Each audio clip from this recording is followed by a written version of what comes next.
Hello? Oh.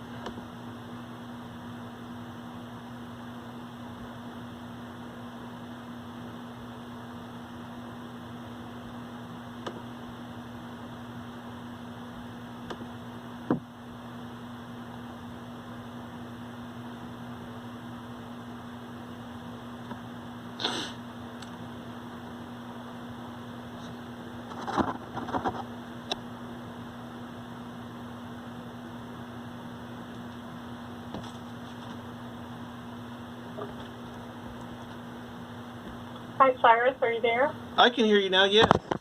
How are you today? I'm good. Thank you for taking additional time to talk to me. Just scrolling through to figure out where we left off.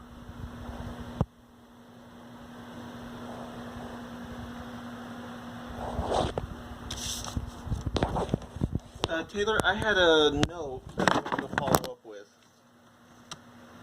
Okay. So yesterday you asked if I knew anyone in the OU lab. Did you mean currently or at all ever? I meant at all ever. Oh, okay. I have colleague Bobby Gramling that used to work in the Edmond lab, I believe. And I think my friends, I have friends that work that are nurses, and then obviously at OUHSC. You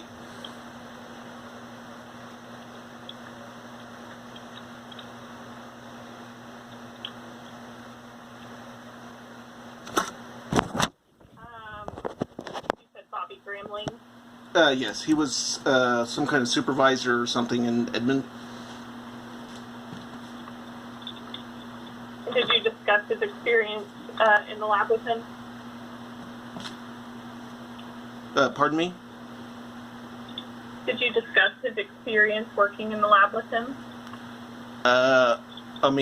He told me that he was working there some time ago. That's what we discussed.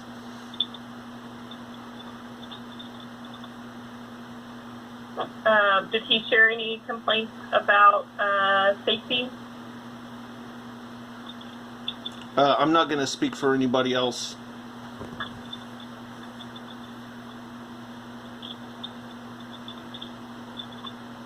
Okay.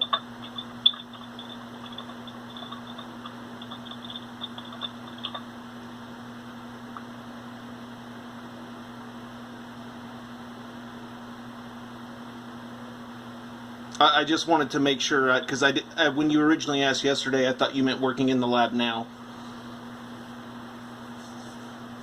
Thank you for clarifying. No worries. I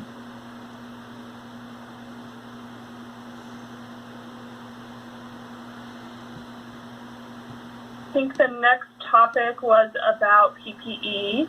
Your statement said people are not wearing PPE in the presence of COVID-19 positive and potentially positive samples. Can you tell me about that? Yeah, part of that is just simple, like, discipline, safety enforcement. So people may wear a mask, but they wear it incorrectly. They may take their shield off. They may not switch their gloves. The other thing that I see is people wearing the PPE, but as I think I put it yesterday, with the safety stuff, it was performative. So you're, sitting in there with your mask halfway off, that's not really wearing the mask, if that makes sense. The other thing is just a matter of the layout of the lab. So since they don't restrict COVID-19 testing and handling to the one area, people are outside of that area in the main common room handling these samples without the shield on. Sometimes there are people without masks on.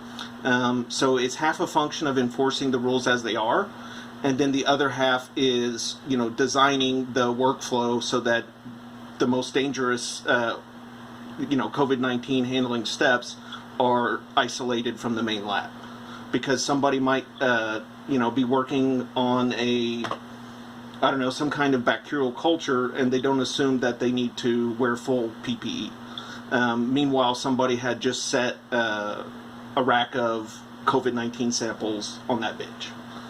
So, Could anyway. you tell me about how many people and or how many times you observed people not following the proper PPE guidelines? Yeah, probably about 1 to 3 times a day. But, I mean, I was only there for 2 weeks, so... Or less than 2 weeks. And again, I don't blame those people. I blame lack of safety precautions and enforcement.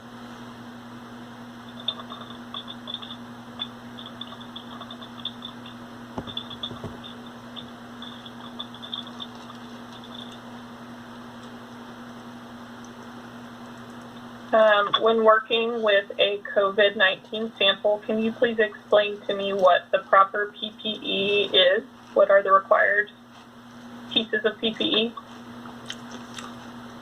Well, ideally, you would have a full bunny suit and booties and a respirator type mask. I understand with the shortages, that's not going to happen. There's just not enough to go around, and that's just a fact of life. The other thing I would say is it's important to remember that the PPE is its whole purpose is if the safety precautions fail. The PPE is not the safety precaution. It's the procedures that you put in place, the practices that you put in place, the management that you put into place, and the PPE is only there if everything fails. So in terms of PPE that you want to wear your shield, your mask, your smock. If you don't have, and ideally you wouldn't wear your own shoes in, you would either have, or if you did, you would wear booties or use the sticky mats, and then of course gloves. And then in an additional layer if you're directly handling the samples, and then you would dispose of all of that after you handle the samples.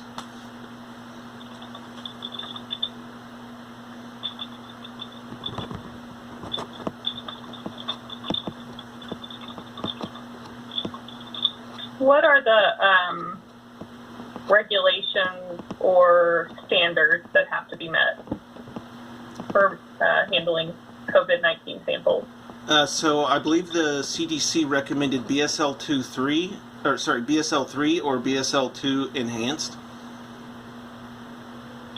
So basically you need to restrict access for at least BSL-2. As I said, you need to have restricted access to where the pathogens are handled. You need to have an area outside of the lab area where you don and doff. That's the language they use, don and doff. The gowns and PPE. So those are being done in the same area where COVID samples are handled, both inside the Area 2 and outside of Area 2. Again, you want to restrict tracking the pathogen in and out. You want to make sure that there's a sanitation or sterilization schedule, disinfecting schedule, and then observe strict aseptic technique. But specific to the pieces of PP that you put on, can you help me understand what the requirements are versus what we're doing? Well, hold on. Let me pull up the CDC guidance. Give me about 5 minutes to find it. I don't know these off the top of my head. I don't know that we have time for that, but if you want to send me that after the fact, I'd appreciate it. Okay, I mean, I was told when I first started that OMRF and OUHSC are helping out with the COVID testing, so they should have expert biosafety officers that you guys could lean on. I'm by no means an expert biosafety level officer. I've set it up. Obviously, I've never worked with deadly viral pathogens. This is my first time. I'm just using basic good practices and common sense, in addition to the basic BSL-2 regs. So restricted access, separate area for donning and doffing, change PPE if you're exposed, again, have a cleaning schedule, have a safety officer present. I mean, all of those are pretty basic. Yeah, I mean, there's all kinds of regs. I'd welcome your management to look it up. if you guys want to engage me to help on that, I'm happy to do that. But nobody knows the complete regulations by heart off the top of their head. Unless you've been doing it for, 20 years or something.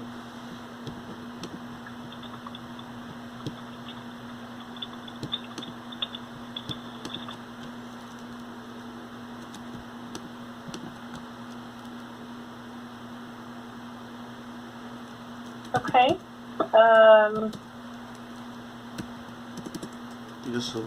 So you made a statement that the floor is dirty, lab plastics that had come into contact with patient samples were caked on the floor and dunked. Floor in some places covered with lumps of dust. Could you provide me details on that? So if I wanted to walk into the lab and go myself find exactly what you were talking about, could you direct me to that? Yeah, so I think we discussed some of the geography of the lab yesterday. If you're walking in from the core facility side, you want to go into for example, the first area of, the first entrance for area 2. If you take a left, there are 2 hoods there. And that's where I found the stuff on the ground. And that's only really the area I looked at because I was working in it. I didn't check the other side of the lab or anything like that. If you go to the left where that hood is, past that hood, there's a gigantic piece of equipment. And to the right of that, there are a bunch of basically plastic tubs. And so supposedly those were being used all the time. But if you look at around them, they're covered in months of dust. And all that whole area is covered in dust. You said there were a bunch of plastic what? Tubs, like translucent plastic tubs.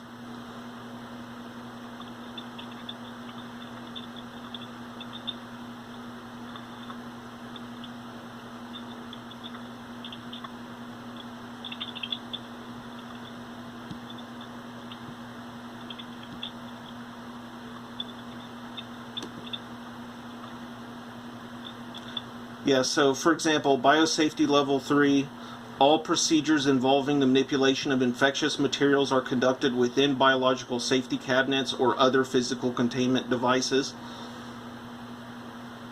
The laboratory has special engineering and design features. Obviously, that's not the case in the main lab.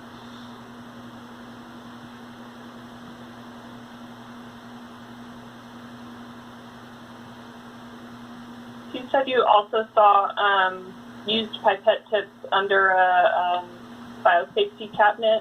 Could you tell me when that was, how many tips there were, which biosafety cabinet? Yeah, so the ones that I was just talking about on the left, there were different pipette tips in that area, maybe 4 or 5 total, and then basically 2 or 3 on each side that I saw. And then you also have the gunk on top of the biohazard bins. And how many times did that occur? Was the 5 inside, 2 or 3 on each side, or was it they were left multiple different occasions that you saw it? They were left there for days. That's why I requested to clean the lab multiple times. The same ones were in the same spot? Yeah.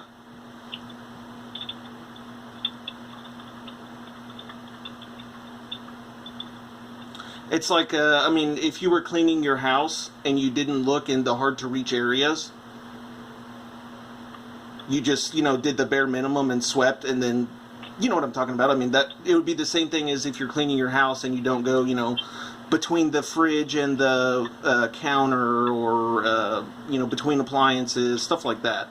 Basically, just kind of half, for lack of a better word, half you-know-whatting.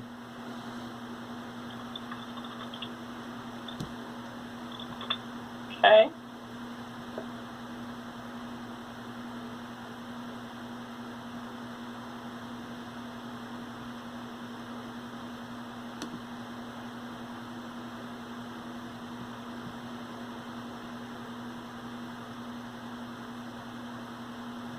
Did that answer your question? Yes, it did. Okay, cool. I'm just flipping back through my gigantic document I've been typing in to see what other topics I had listed.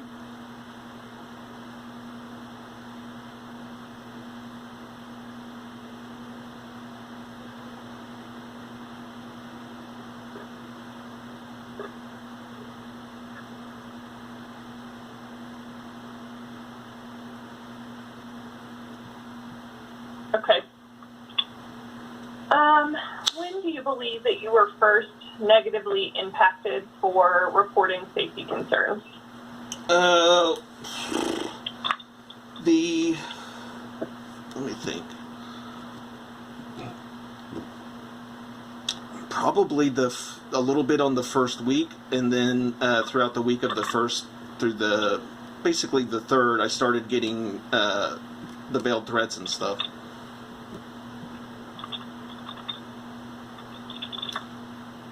What was the negative impact to you? I don't understand. What do you mean?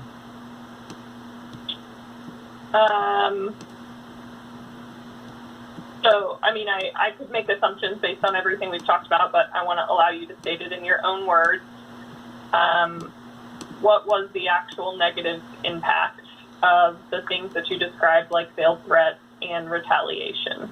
I mean, I refuse to be intimidated by that, and now I'm suspended without pay, facing termination for reporting these. So that's pretty negative impact. It looks like I've lost a week worth of salary. I was sent home on Friday early too with no cause, and then I was suspended without cause. So that's pretty negative, right? They threatened me, and then they carried through on the threats. So.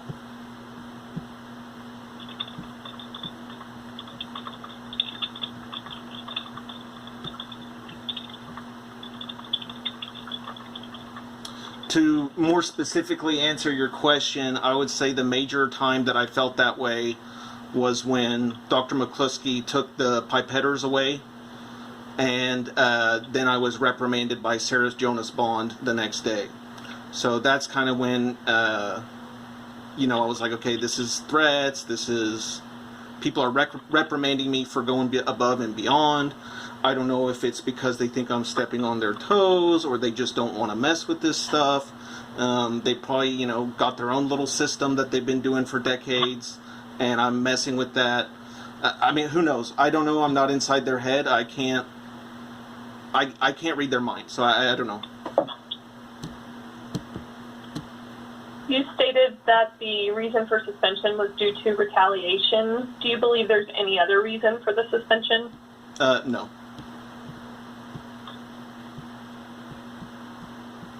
Besides maybe, like I said yesterday, prejudice, the way that I was, had the police sicked on me.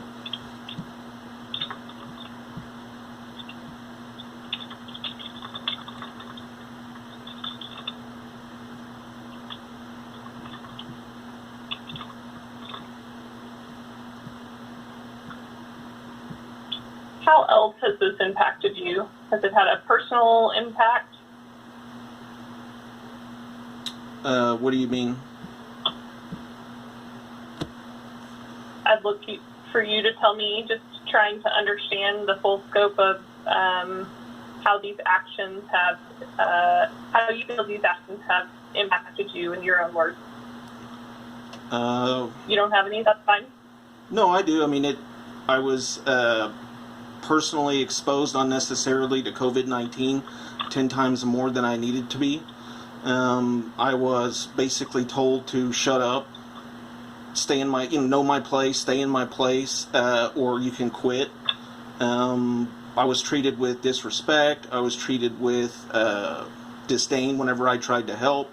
I have to say, if I stayed in that environment for a few months, I was terrified that I myself would become lazy and not have any initiative and not have any ability to think for myself and keep working. That is such a dangerous environment.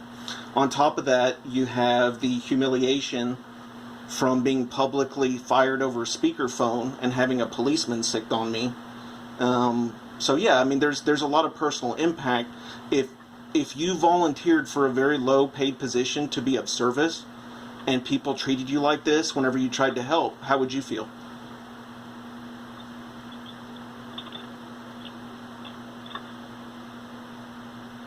So Cyrus, I feel like this has taken a different tone than our conversation yesterday. Is there any reason for that? What do you mean? I feel like the tone you're speaking in is like yesterday. I feel like it was just an exchange of information, and today it feels like, am I offending you in some way with my questions? No, I just feel like you're trying to catch me up so you can, the institution can discredit the stuff that I reported. You said yesterday that the Chernobyl on Lincoln thing was inflammatory. I told you that it was meant to be a red alert. So now I'm worried that you're just trying to, like I said, try and find some way to disqualify the valid safety and throughput complaints that I brought. I feel that way because that's exactly what happened on 6/8/20 with Isaac. It was simply a way to discredit me and cast doubt upon the completely valid, obvious, and self-evident ways to stay safe in the lab. And so that's my concern. I know you're doing your job, and that is your job, and so I'm just trying to be as upfront as possible. But each of your questions are phrased in a way to cast doubt on me and my reports. That's how I feel. So, anyway. Well, that is certainly not my intent. I was asked separately to come into this as a neutral party.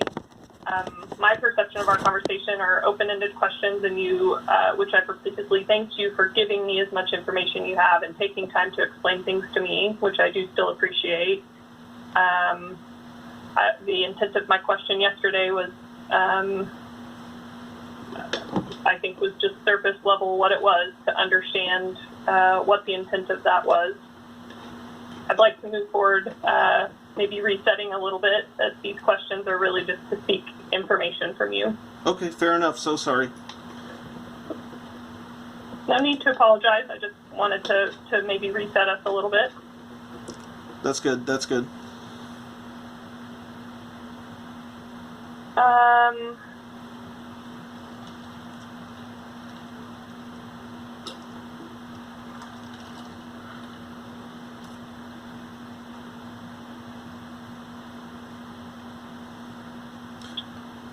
Do you believe you had the ability to have a successful working relationship with the lab staff, including the trainer, supervisor, manager, and section director moving forward? I mean, if there is a healthy work culture in place, of course, I can work with anybody. I've worked with people in the past. Whether you like somebody, whether you like how they act at all, that doesn't affect your professional relationship with them up to the point where they endanger your life. And so that's kind of what I was trying to bring up repeatedly. And I don't think I've done a good job expressing.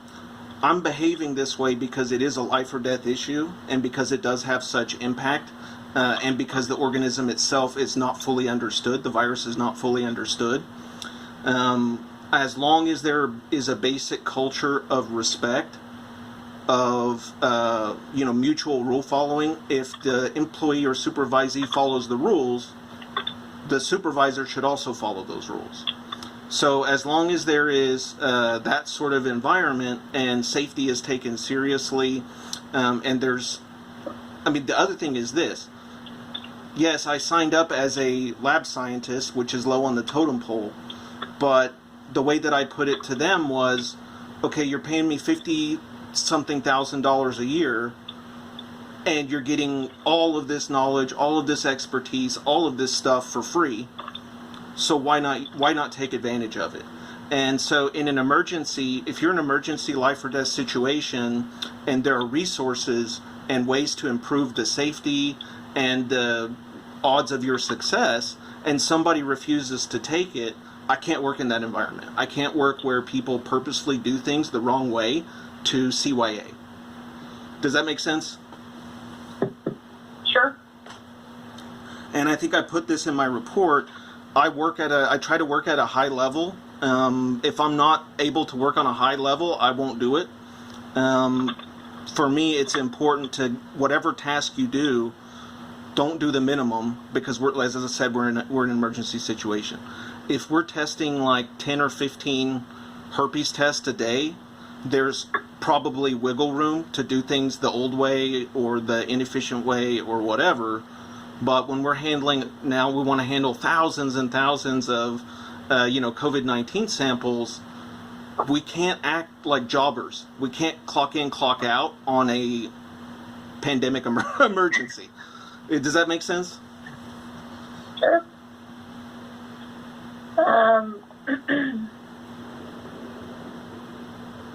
So aside from the things that you've already said about safety protocols, what do you think could be done to improve your working relationship?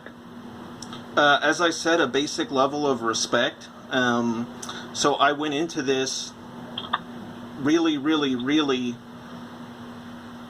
in a subservient role. And so, it just doesn't work. You have to have a group effort. Everybody needs to take ownership of their roles. And that was the other thing that was driving me crazy working there, is that nobody takes ownership for their role at all.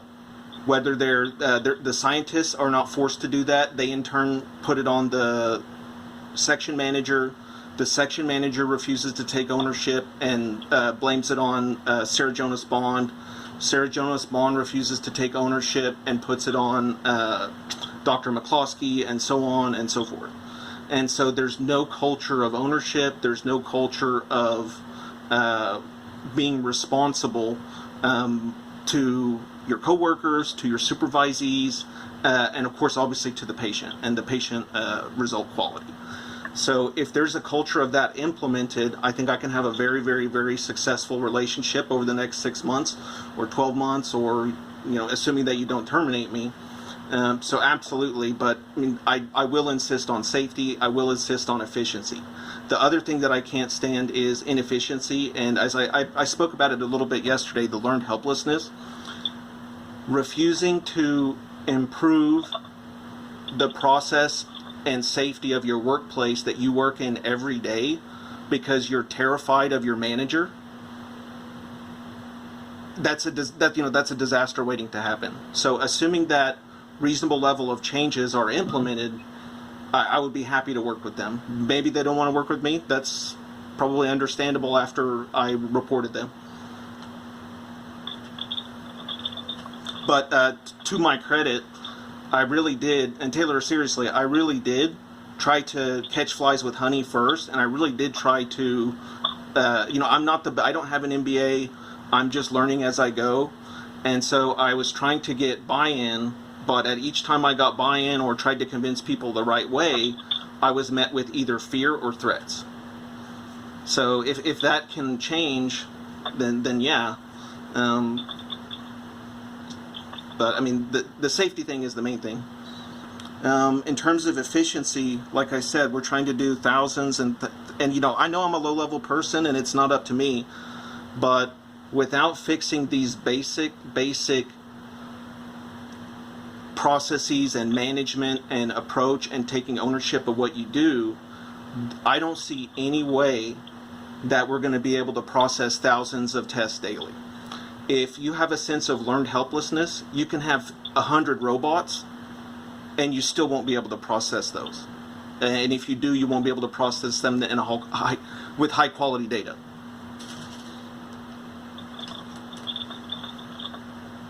Okay. And again, I want to... go ahead, sorry.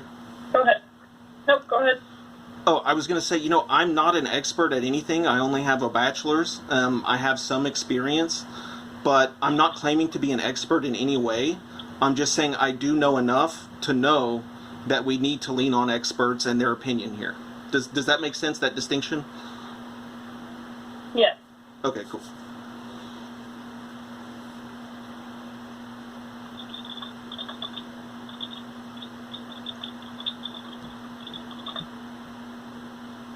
What do you believe that you could do to improve the working relationship? Well, let's see. I think one of the issues, there's two major issues with kind of inefficiency. One, or three. One, as I said, is the fear. One is the threat. And one aspect is laziness. So knowing the difference between somebody not knowing what to do versus being lazy and refusing to do it is a big difference. So one of the things that I do just as a person in general, and I'm bad at, is, and this is from my time as CEO dealing with investors, all kinds of stuff, is I always go in with the kind of worst case scenario. And that's really not good. You can't assume that people are doing something maliciously. They could just be doing it accidentally, or they don't know, or, and just in general be more patient. And so whenever I wrote in the email to Dr. McCloskey, I did apologize because, my tact is not the best. I try to be diplomatic, but if I get excited about something or frustrated with something because somebody's refusing to do basic stuff, I need to be more patient. And the reason is simple. We have these safety issues, right? Well, if I act like a jerk to get the safety issues resolved, not only are the safety issues not going to be resolved, but it's going to look like I am, in fact, the problem, which is probably what's